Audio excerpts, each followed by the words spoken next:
밝고 깊게. 나의 MBTI는 ESFP다. 사람들과 함께 있어야 에너지를 받는 스타일이라고 알고 있다. 나는 사람들하고 있는 것을 좋아하는 편이다. 대화하는 것도 즐겁고 듣는 것도 재밌고 사람들을 관찰하는 것도 좋아한다. 저번에 큰 바자회가 있었는데 내가 경험한 역대급 규모였다. 그런데 내 남편은 가자마자 큰 피로감을 느껴서 20분 내로 집으로 돌아가자고 하였는데 나는 돌아가고 싶지가 않았다. 그런데도 남편의 성화에 못 이겨 집에 돌아오고 나서 나는 그곳을 혼자 한 번 더 가보았다. 그리고 거기서 음식도 먹고 사고 싶은 것도 사고 거기서 사람들도 구경하면서 좋은 시간을 더 보내다가 돌아왔다. 가깝지도 않은 그곳을 2번이나 걸어서 갔다 온 나를 보면서 나는 사람들을 좋아하는구나 라고 또 한 번 깨닫는 순간이었다. 그렇게 사람들을 좋아함에도 불구하고 나는 친구가 많지 않다. 왜냐하면 사람들을 좋아하는 것만큼 혼자 있는 것을 좋아하기 때문이다. 너무나 아이러니한 일이 아닐 수 없다. 나는 혼자 있을 때 창의적인 일들을 많이 한다. 수업 준비도 하고 글도 많이 쓰고 여러 가지 깊이 있는 생각들도 많이 하고 기도하고 말씀 읽고 말씀 외우는 내 인생에 있어서 가장 중요한 것들을 하고 있다. 만약 내가 혼자 있는 시간을 보내지 않는다면 내 내면을 단단하게 하는 좋은 시간은 마련되지 못했을 것이다. 사람들은 자신의 성향에 관계없이 함께도 보내야 되고 혼자도 보내야 한다. 내향적이라서 늘 혼자만 있으면 사람은 우울해지기 쉽다. 외향적이라서 밖에만 있으면 사람은 또한 가벼워지기 쉽다. 그래서 함께 그리고 또 따로를 꾸준히 병행해야 밝고도 깊어질 수가 있다. 오늘 저의 기분은 뿌듯해요. 유난히 기분이 좋아 보이는 아이가 있어서 그 이유를 묻자 자기가 좋아하는 피규어를 샀기 때문이라고 이야기했다. 35,000원이나 되는 것을 사고서 그 아이는 행복하다는 이야기를 했다. 그래서 그와 같이 고가의 것들을 몇 번이나 사냐고 물어보자 한 달에 심할 때는 10번도 산다고 이야기를 했다. 아깝지 않냐고 이야기하니까 전혀 아깝지 않다고 이야기했다. 볼 때마다 기분이 좋다고 이야기했다. 나는 내가 사고 싶은 걸 예전에 산 적이 있었는데 기쁨은 잠깐이고 지나고 나니 좋은 마음에 안 들고 식었던 나의 경험을 이야기하면서 물건이 주는 기쁨은 잠깐이지 않냐고, 오히려 많이 갖고 있는 물건을 보면 거추장스럽고 후회되는 적이 있지 않냐고 물어보자 아이는 전혀 그렇지 않다고 이야기했고 쓸 때마다 기분이 좋고 뿌듯하다는 이야기를 했다. 그 아이가 좋아서 하는 소비니까 내가 더 이상 참견할 부분은 없었지만 나는 그 과정을 겪어온 입장이라서 다른 착한 소비에 대해서 아이에게 들려주었다. 그것은 보육원의 아이들을 돕기 위해서 후원한 나의 이야기였다.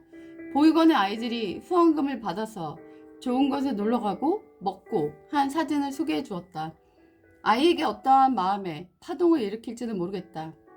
하지만 나만을 위해 소비하는 것보다 누리지 못하는 사람을 위해 소비하는 것이 더 나은 착한 소비가 될 수 있다는 것을 알려주는 것도 좋은 교육이 되지 않을까? 넉넉해서 나누는 사람도 있겠지만 대부분은 넉넉하지 않은 상태에서도 나눔을 실천하고 있다. 나누기 위해서는 나 스스로가 소소하고 청빈한 삶을 살아야 된다. 생일에도 나는 케이크 하나를 사지 않는다. 나를 위해서는 절제하는 부분이 많은 것이다. 생일 선물도 받았던 기억이 별로 없다. 열심히 돈을 버는데 다 남을 위해서 쓰다 보면은 때로는 허전할 때도 있지만 그것은 잠깐이요. 그걸 누리는 사람들을 볼 때 기쁨이 내 온 마음을 뿌듯하게 만든다. 아이야, 나는 너와 다른 종류의 뿌듯함이 있단다. 그리고 언젠가 너도 이 뿌듯함의 세계에 눈뜨기 바란다. 각성된 삶. 무한 비행기 사고로 사망당한 가족들의 사진을 우연히 보게 되었다. 너무나 싱그럽고 아름다운 가족들의 모습이 그 사진 안에 고스란히 담겨 있었다. 사람들은 그 사진을 끝까지 볼 수 없다는 댓글을 달았고 나 역시 보는 내내 마음이 침통하고 먹먹한 기분을 지울 수가 없었다. 심지어 그 안에는 신혼부부도 있었고 어린이도 있었기 때문이다.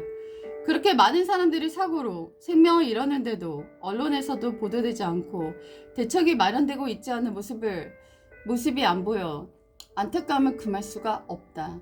그것은 우리도 당할 수 있는 일이기 때문이다.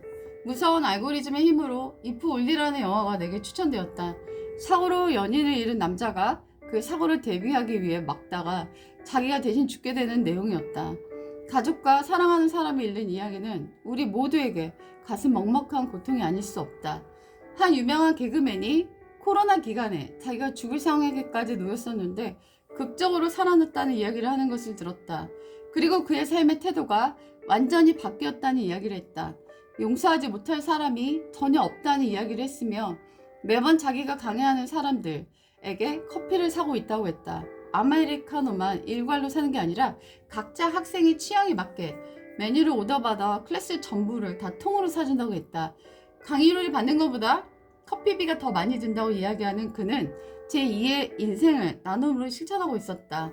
아주 엄청난 위기를 겪고서만 우리는 항상 각성된다. 심지어 대단한 위기를 겪고 나서도 악만 남고 변화되지 않는 사람들도 허다하다. 하지만 위기가 없을지라도 남의 불행을 보면서 우리 모두는 각성될 수 있다. 그리고 그들이 떠나간 그 빈자리를 아름다운 나눔과 사랑으로 대신 살아낼 수 있는 것이다. 우리의 목숨값은 한 사람 이상인 것이다. 새로운 삶을 꿈꾸며 신혼 보금자리까지 마련한 신혼부부는 그 보금자리에 들어가지 못한 채로 먼 다리를 안타깝게 건너갔다. 삶의 지혜는 즐거운 일이 아니라 죽음을 묵상할 때 더 풍요로워질 수 있다고 생각한다. 천국같이 아름다운 수목원에서 비행기 사고로 참사를 당한 사람들을 깊이 애도했다.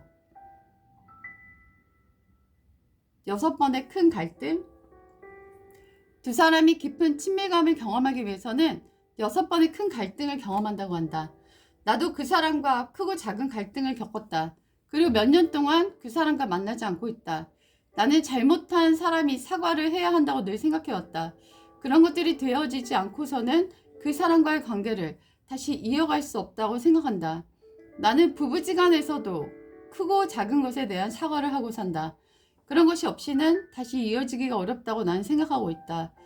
그 사람은 나에게 맞는 큰 실수를 했고 그리고 여러 사람도 그 사람이 실수했다라는 것을 나에게 이야기해 주었다. 몇 년 동안 보지 않자 그 사람은 내가 그리웠는지 자꾸만 내 얘기를 한다고 한다. 내가 보고 싶다고 만나고 싶다고 여러 번 얘기했다라는 것을 다른 사람을 통해 들었다. 하지만 그 사람은 사과할 마음은 전혀 없는 것 같았다. 나는 사과하지 않고 은근슬쩍 넘어가는 걸 좋아하지 않는다. 그래서 나는 그 사람을 만나지 않고 있다. 그랬더니 얼마 전에 그 사람은 사람들을 통해 맛있는 빵을 선물로 가져왔다. 그 사람은 말로는 사과하지 않고 있지만 행동으로 사과를 하고 있는 것이다. 그 사람은 말에 실수가 많은 편이기 때문에 만나는 것이 나는 두려워진다. 또 어떤 말로 내 마음을 깊게 힘들게 할지 모르기 때문이다. 사람은 6번의 큰 갈등을 통해 깊은 내적인 친밀감을 갖는다고 한다. 엄청난 갈등이 있다고 해서 관계를 놓아버린다면 우리가 이 세상을 떠나갈 때 우리 주변에 남의 사람이 과연 몇이나 될까? 나와 생각이 다르고 성향이 다르고 언어가 다르다 할지라도 다시 한번 기회를 주는 마음이 우리에게 필요한 것이 아닐까?